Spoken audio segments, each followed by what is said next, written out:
Right, so there's a bunch of little warrongs here near the big car park, and this is one of our friends, if you're ever down here, Warrong Monica, and her name is Ayush Balinese, and she's been in Murdochara Beach for years, up a bit further, but they made her move down here. But she's not open all the time. So anyway, we'll see what's going on. There's a bunch of tents there. All right. Oh yeah. Apparently it's called the puppet kite competition today. You can see there's horses and panda bears and animals. Alright, just have a quick look over here at the lake. Now this lake is man-made. They actually dug a bunch of sand out of here with diggers and moved it up the beach and that. So that's how this formed, and then it broke open through to the sea. So that was never really there. No, during COVID they were just digging it out, big hole there. So it looks like they've got a bunch of food stalls and that set up all the way, which is good because I'm pretty hungry. So I might just grab a snack or something. I'm going to go and try and get over near that big puppy dog or whatever it is. It's massive. This is Mario Brothers kite with a big tiger on the end. Alright. We'll go over and see how they've got them anchored. This guy's, I don't know whether they've got big pegs in the ground to anchor them. I suppose they'd have to have. I don't know what he's got, like just a big sandbag or something. Hey bro, what's in this? What's it? Oh yeah, just full of sand, a big bag full of sand to anchor the kite down. How was that? Yeah. I thought maybe you have a stick in the ground. Oh really? Oh really? You said try and pull it. Oh, you can actually pull it in a little bit. See, more like balloons than kites, you know. So anyway, from Sri Lanka, yeah? Yeah. Sri Lanka? Yeah. All right. So you come all the way just for the kite festival? Yeah. Oh, really? This is my second time. Oh, second time in Bali for in kites? Bali, yeah. All right. Are you from? Australia. Australia? All right. Wow. So many Sri Lankans are there, no? Yes. Yeah, it's a great place, isn't it? Yeah. Eh? Nice to meet you. Nice to meet you. What's your name? My name is Induvara. Induvara. Yeah. All right. Your good name? Grant. Grant. Yeah. Grant. Nice name. All right. Nice to meet you. Yeah. Nice to meet you too. So it's a long way to come. You bring your kite from Lanka. You bring from Sri Lanka, yeah? Yeah. So in Sri Lanka they have a kite, people doing kites? Yeah. Our kite festival will be held on 9th of August. All right, you do have a big one. Yeah, all right. yeah. All right. You know Colombo? Colombo, yes. Yeah, Colombo the International capital, Kite Festival. All right. Yeah. All right. Anyway, well, nice to meet you. So apparently, this one, the Malaysian flag. So these are Malaysian ones, the tiger and the chupping, I don't know, juicy and chupping, I don't know what they are. But I'd like to go over and just suss out this giant. It's not very high. I'm not sure where it's from, but it's massive. Oh, Thailand, all right. USA, Thailand. USA, Thailand, all right. So when people say, where do I come from? I say, Thailand. And they go, no. Living in Thailand, what area in Thailand are you I from? live in Bangkok. Oh, in Bangkok, yeah. My family, the business has always been in Bangkok. All right. Okay. So I've seen no reason to go anywhere else. Yeah, we're up there. We go up there probably twice a year. Go up to do the rounds, Malaysia, Vietnam, Thailand, twice a year just to get away from Bali, you know. Yeah. So. But you're fixed actually, you're staying in Bali all the time. Where do you live from Bali? South Denpasar. So, Yeah. away from the tourist areas. Yeah. Just a little bit away, and it's Enough. Yeah. it's cheap. It's a third of the price, you know. Thank you for coming to the kite festival. Well, I've been coming out here for years to it, you know, so it was here and then they moved it over, Pantai Galak or whatever it is, or whatever, and then they come back here. But this is the International Day or something, isn't it? Yes. Yeah. So I think this is probably the 10th time I've been here as well. Oh, yeah, right. So, remember 2 years ago there was a pavilion in the middle selling beer and things like that, right? Maybe. Sometimes they set up big bands and all sorts of stuff, you know, music. Maybe overnight they'll have music over here, I don't know. This year they got control over them with the stalls on the side. Yeah. It's okay. Yeah. Except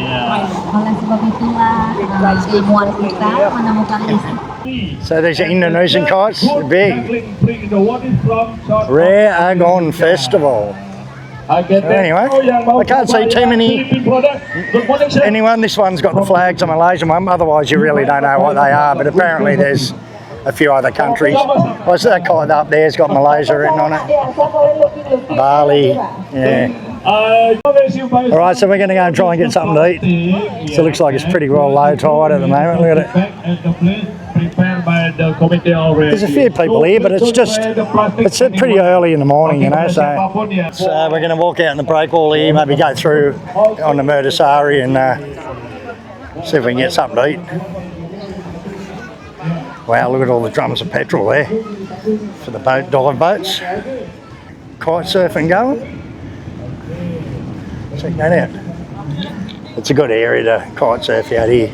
Now, I remember years and years ago, back in the 80s, this place was full of dugongs, and you know, they used to eat all the seagrass and that here, but whether they got hunted and eaten or just driven away by tourism, I don't know, but there used to be a lot of local dugongs out here. And but because it's shallow here, fairly shallow, it's pretty popular this time of year with the trade winds for kite surfing. Anyway, that's about it for the kite festival.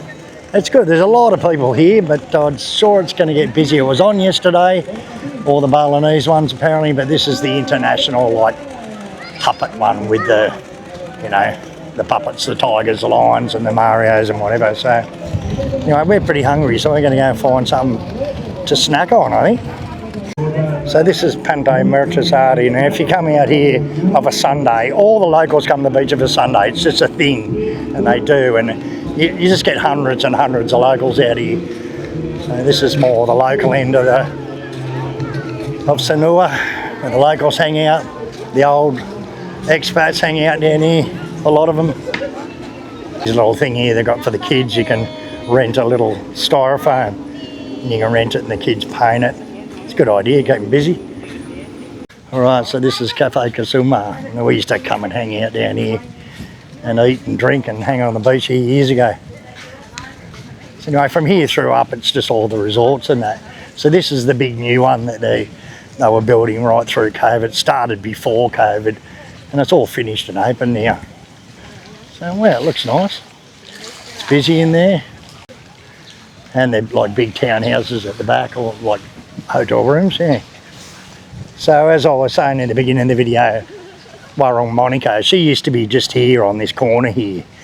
And when they started building this, they made all the Warongs here move. They had to go because I suppose they're paying the banja for the beachfront, you know. So look at these things.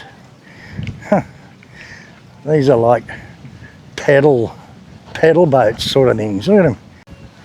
They're all linked together, so you can get 1, 2, 3 people on one. So they might have, oh they do, they've got single ones, double ones and triple ones. How's that? So Warong Monica used to be here, then she moved there. Now, when they, as I was saying about that lake down there, when they were digging all that sand out of there, they filled in all this corner here. It was all washed away and right back to the footpath, and yeah, so they actually filled this whole corner in with sand. Right up to the footpath was banged up all high. That's what they dug out of them holes, and then they washed it away. Now this is a new wall. There used to be one right at the footpath, and they've topped it over, and Warong Monica was actually here, and then she moved to here, and then they made a move up there because this was going to open this new resort. So I suppose we're going to go back to the little Warongs and get something to eat, or what, huh?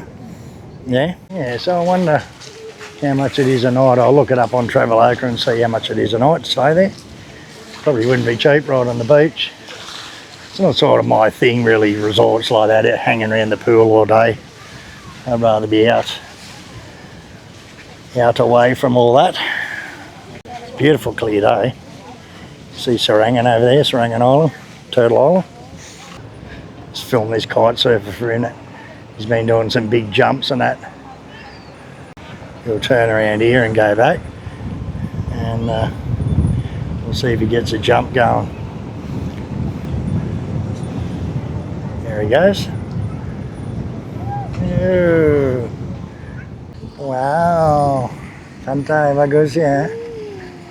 This is his first time to the beach ever. And he ran down and touched the sand and he went, wow, pasir. He knows the name for sand and everything. Hey mate, very smart boy. Eat in here, the Janji Setia. Warung Janji Setia SANUR'S. So Janji is promise and Setia is loyal, so promise you'll be loyal, I suppose.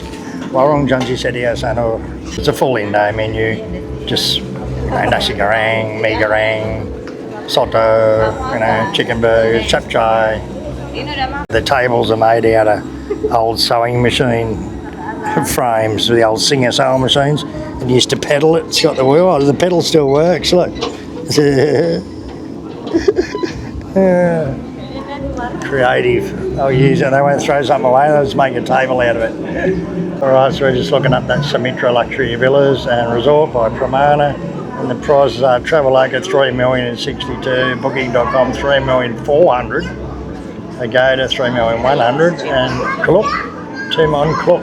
I've got a link for Klook. If you use my link, I get some points. So yeah, 2,800,000 with Klook. If you book through their website, it's a lot cheaper. And if you book through their website, 2,400,000 as well.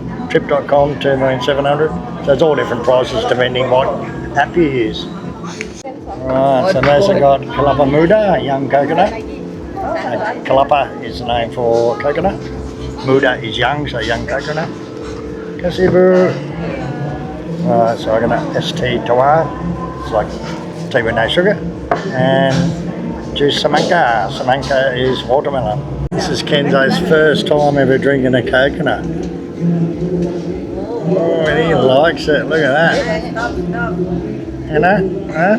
Stop it. Oh, he won't stop going. Look at him. He won't eat, mate. He drinks too much. Nasi goreng ayam, chicken fried rice. Alright. So this is my bihun goreng. Now bihun is like vermicelli noodles or like angel hair noodles. Now apparently it's got chicken in it. So anyway, try a bit of that. I don't mind it, it's good.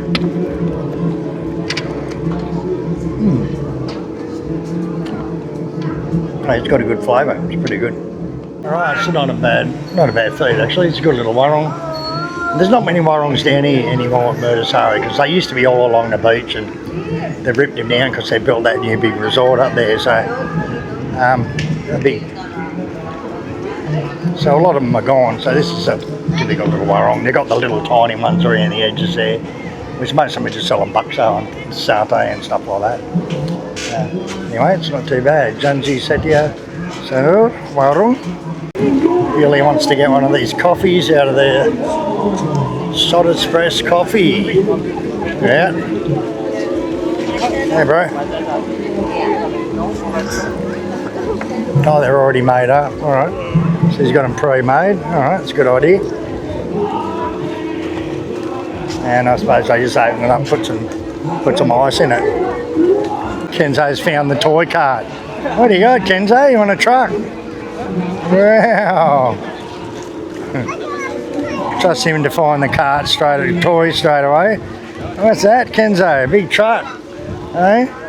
How are you? Good. Come here, Yuli. I just wanted to take a photo. Must be one of our viewers here. You want to take a photo with us? Hello, how are you? So, what are you doing? You on holidays or living here? Or? Yeah. All right. We don't normally come to SANUR, but the last 3 years we are. All right. Well, it's when getting our age, it's a good relaxing place, and it's not so hectic with traffic and stuff like that. So, and what do you think of it? You So like we're it? here for a couple of weeks, then we're going over to Kuta for Right. 7 weeks. 7 weeks? Yeah, we That's a stay good in the holiday. Hey? We just come down, have a look at the kites. All right. Oh, nice to meet you. And where are you from in Australia? Sorry? Where are you from? Melbourne. All right. Hey. So it's winter, isn't it? It'll be freezing. Winter, it's cold. That's the All reason right, you thank come you here. very much. So anyway, that's a good holiday, 2 months. That's the way to do it, isn't it? Yeah. Anyway, have a good day. Yeah. Like 10 and 15 for So it's only like 10, 15,000 for a coffee. That other coffee little thing down there wanted 50,000 for one. So this is pretty cheap, eh? So he's got them pre-made, just puts ice in them, and yeah, it's a go. Cheap coffee, and it's good too. Wow, there's a lot more motorbikes in here now. Look how busy it's getting. Check out this one. It's like a caterpillar or something. I don't know what it is. Some sort of monster. Anyway. Alright, so that's about it from Murdasari Beach, the International Kite Festival day. And yeah, we're going to get back on the bike and head home, I suppose. The shark, Kenzo loves sharks. The name for a shark is Hugh. He likes a Hugh, look, wow! Baby shark. He's got a stuffed toy, a little shark, and he goes everywhere. Sleeps with it, he brings it everywhere with him. He was crying this morning because he couldn't bring it with us today. And you can see all these, they're like weather vane type things. They put them in the rice paddies and they make that noise and it scares the birds away and that, yeah.